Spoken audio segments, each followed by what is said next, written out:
Hey, buddy, watch this. Hello, Regis Gilbin is the name and Hearthstone is the game, and it's time to talk about the Paladin problem. Now, you might be saying, Regis, I love Paladin. What's the problem with Paladin? And I can actually sum it up really quickly right here. This is the list of Tier 1 decks so far from the Witchwood expansion. And you'll notice something very odd about this list. Only partial pun intended there. There are three Paladin decks, three distinct kinds of Paladin, which are the three best decks in all of the Witchwood, and only Spiteful Druid is alongside them there in the Tier 1 list. Now, this is a list from hsreplay.net, and depending on where you look, you might see some slight variations. Maybe some of these are high Tier 2, or some other deck pops into Tier 1s if you're using a different source. But essentially, no matter who says it or how you shake it up, there are three very good meta-defining Paladin decks right now. And of course, it's fine for a class to have a great deck. There's always going to be a best deck. But when one class has three of the best decks in the game, that to me is an issue. That's a problem, because essentially it does a couple things. First off, that means that a vast majority of the decks you're going to play against are of that class, so you're going to run into Paladins really often because people want to play good decks, so they're going to play one of these three decks because they're the best three decks in the game, and you essentially get a ladder that's full of Paladins. Beyond that, if you want to play a good deck, if you want to play the best deck in the game, but you don't have a ton of Paladin cards or you're not a fan of Paladin, then guess what? Your options are also restricted. Yeah, one good deck is fine, but why are all three of these distinct Paladin archetypes so strong? Because I think that's a question we need to answer here. What is it about Paladin right now that's making all of these different decks so darn competitive? And essentially, I think that boils down to two things. First and foremost, Paladin is really good at reloading their board. So in other words, they play out a bunch of stuff, typically in a wide board fashion with lots of smaller sized minions. The opponent answers that, they Hellfire it or Defile it or whatever, because Q-Block is the other 40% of the ladder. And then Paladin just reloads with another giant swarm of stuff. And they just continue to do this throughout the course of the game, that essentially you always run out of removal at some point, or a vast majority of the time, you run out of ways to answer these continuous reloads.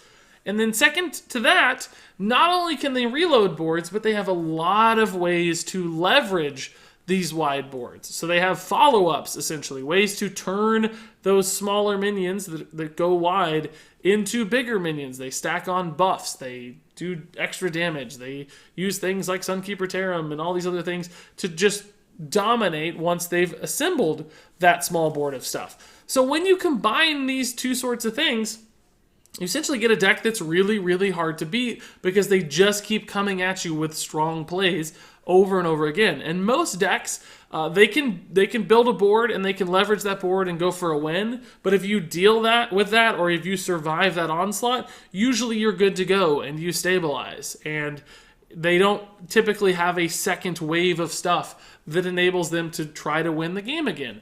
But with Paladin, they got a second wave and a third wave and a fourth wave, and you can never quite feel completely safe. Either one of these is okay, but when you combine both of these together, it becomes very scary.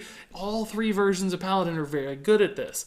Now, if you don't believe me, we can actually break it down and look at the cards that are enabling this. So for even Paladin, for instance, this is probably the most mid-rangey version of Paladin, the one that's the least about going wide on the board. But even in an even Paladin deck, there are still some great tools that allow it to play a lot of minions very quickly. So Call to Arms is the number one most obvious offender here, and maybe the most problematic card in all of Paladin, just because it allows you to play really good stuff really efficiently while building a giant board or sometimes reloading a giant board.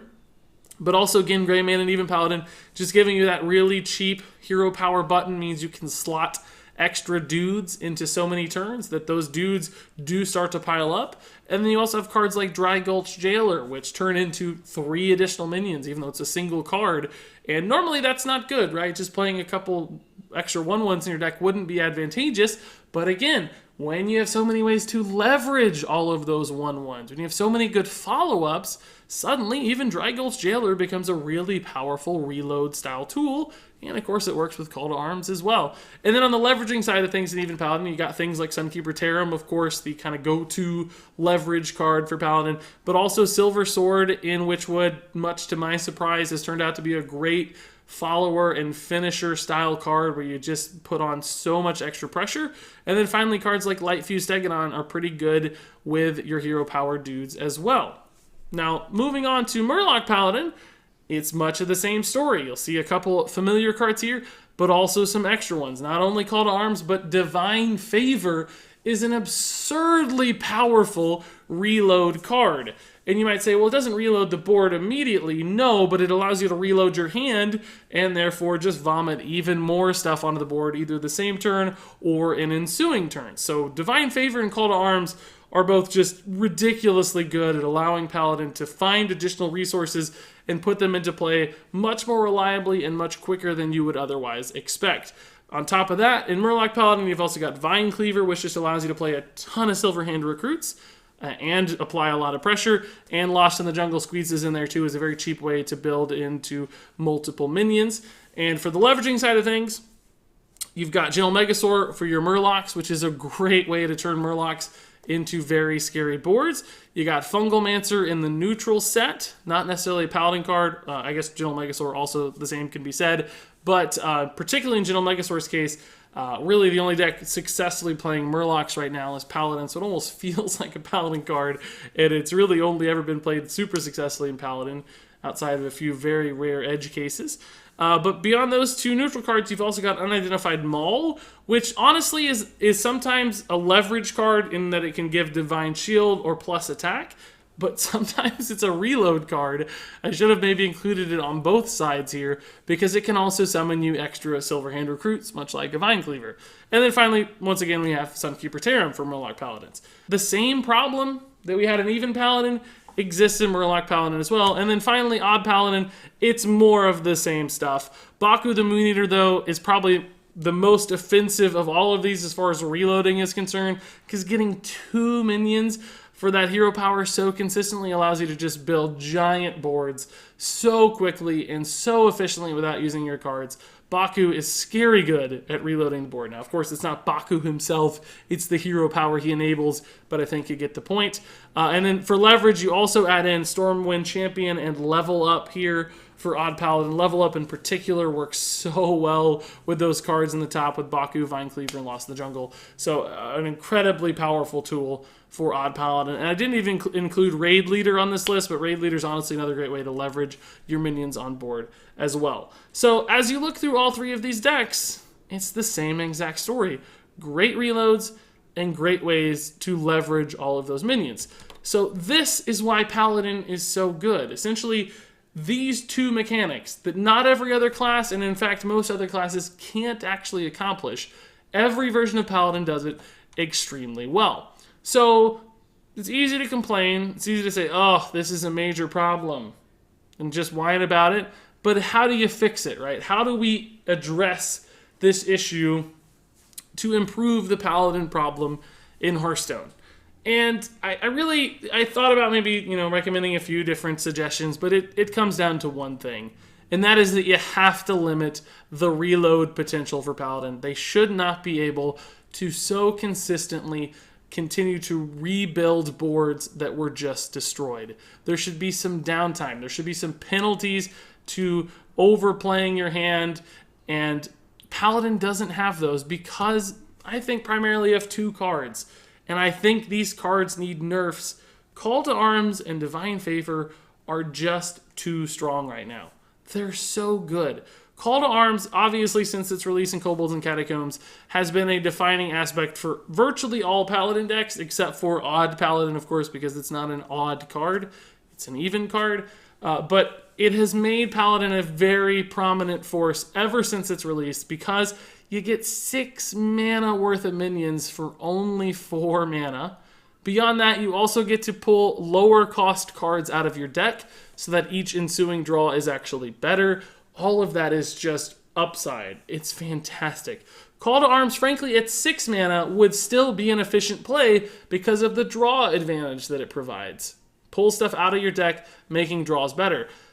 At 4 mana, it's just completely absurd. I don't know how this card hasn't been addressed yet. It's been meta-defining from day one. It is still ridiculously good, and it's gotten to the point now where it's actually empowering the 2 best decks on Hearthstone. Right now, Merlok and even Paladin are number 1 and 2. Odd Paladin has fallen off just a little bit below the others, so clearly Call to Arms plays a very, very big part in that. And then on top of that, Divine Favor. Another card that means you can just go absolutely ham with your deck, play everything without any regard for safety or playing into removal or overcommitting. None of that matters when you have Divine Favor because you can just completely vomit your hand onto the board and you have an out. You have a way to reload, to draw 5 additional cards to play the very next turn, and you can just continue to play more stuff, and your opponent will eventually relent and run out of ways to address it because they just don't have infinite removal and infinite ways to continue to address this stuff. So, to me, I honestly think you could nerf both of these cards. Divine Favor perhaps doesn't need a nerf. Maybe it just needed to be moved to the Hall of Fame. That would be one way to limit Paladin's influence in standard format at the very least. Divine Favor might feel fair and wild where there are other ridiculous things to do and other ways to win games. It might not be quite as oppressive, and that would be fine. But Call to Arms is still going to be an issue in standard format for a while, and clearly not something they can move to wild, at least based on their tendencies in the past. It wouldn't be the kind of target they'd select. So you have to do something with Call to Arms. I think you just move it to 5 mana, and that at least stops it a little bit. Frankly, it's 6. It probably wouldn't be played much, but it might be a reasonable card nonetheless. So 5 mana Call to Arms is probably the fix. And let's just go ahead and scoot Divine Favor to Hall of Fame as well. Now, some people would say that would kill Paladin. Paladin would be dead. But I actually don't think it would. I think even Paladin would still be a strong deck. And frankly, Merlok Paladin would probably be good too, because Call to Arms is good in Merlok Paladin, but it's not quite as excessively good as it is across the board. The 2 mana Murlocs available right now don't do amazing things, like Hydrologist, for instance. Rockpool Hunter are fine off Call to Arms, but they have Battle Cries that are lost as well. So I think Paladin would survive. These nerfs wouldn't kill the class. It'd be okay. It'd still have a top tier deck, and even Paladin, maybe Merlok Paladin would still be a high tier 2 deck, or maybe even still a tier 1 deck, still strong. So these changes would just mitigate it a little bit, and that's what we need. We don't want to kill the class. We don't want to swing too far in the other direction. We just want to limit it a little bit. Now, some people might say, why don't you limit the leverage potential of Paladin? Well, I think it's fine for a class to have ways to finish games, to have ways to follow up. That's okay. And honestly, as we saw, like some of the neutral cards, like Fungalmancer, Stormwind Champion, Gentle Megasaur, those are going to exist regardless. Those aren't Paladin problems. Every class has access to follow-ups. It's really that reload that makes Paladin so unique and distinct in the meta right now, and what makes it, in my opinion, such a dominant force. So I think you have to address the reload, not the leverage, and that is what would make Paladin feel fair. And frankly, it would probably make Hearthstone a lot more fun for a handful of people right now. So all that said, what do you guys think? Is there really a Paladin problem? Is a simple nerf of 2 cards the right way to fix it? One thing I didn't talk about a lot, but I think is relevant, is Paladin's hero power might be connected to some of these problems, because Paladin's hero power is one of the strongest and most consistent in Hearthstone, because just knowing that you have a 1/1 that stats on the board, that trades, that builds, that does things, that's really, really good. And it's proactive, and it's always good. It always does something. It's always advantageous. And when you print so many powerful hero power synergy cards like Baku and Gin Greymane, you kind of run the risk of making Paladin scary. So maybe hero powers need addressed. How could you fix Paladin's hero power? Is that possible? Or do you just have to stop printing hero power synergy cards lest you risk Paladin becoming too good? I still don't think that's really the issue, because Paladin was good before Baku and Gin. It was already strong because of Call to Arms. So I think it has more to do with that reload versus leverage problem that we discussed. But I'm curious what you guys have to say on the matter. How do you fix it? What's wrong? Tell me everything you have to say. I always love hearing your insights so very much, so leave those in the comments below. But until then, thank you so much for watching, and until next time, game on.